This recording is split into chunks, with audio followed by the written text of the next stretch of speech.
Let me begin by saying that it would not be appropriate for me to get into discussions on visa policy. In any case, as you are aware, other agencies are also involved in this process. But let me make the larger point regarding we have Chinese journalists who are there are Chinese journalists who have valid Indian visas. So I don't think from the so there are. Let me repeat again. So there are Chinese journalists who have valid Indian visas for pursuing journalistic activities in India.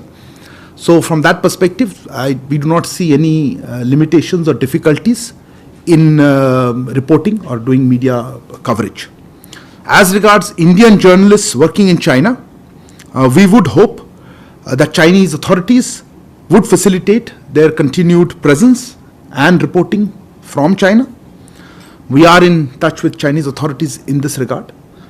I don't want to get into individual cases or individual information, which would not be appropriate, as I said, on visa, on others. Somebody asked me how many Chinese journalists, etc. Look, these are better to ask the Chinese side on that, because I wouldn't know their exact position, whether they're here or they've gone back to China or somewhere else. But certainly there are a number of Chinese journalists who have valid Indian visas.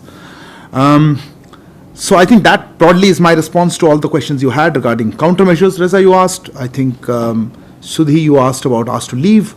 Manush, I think you had a very similar question also on. I said, look, I'm not going to get into exact specific numbers, because, as I said, number of Chinese journalists have valid Indian visas for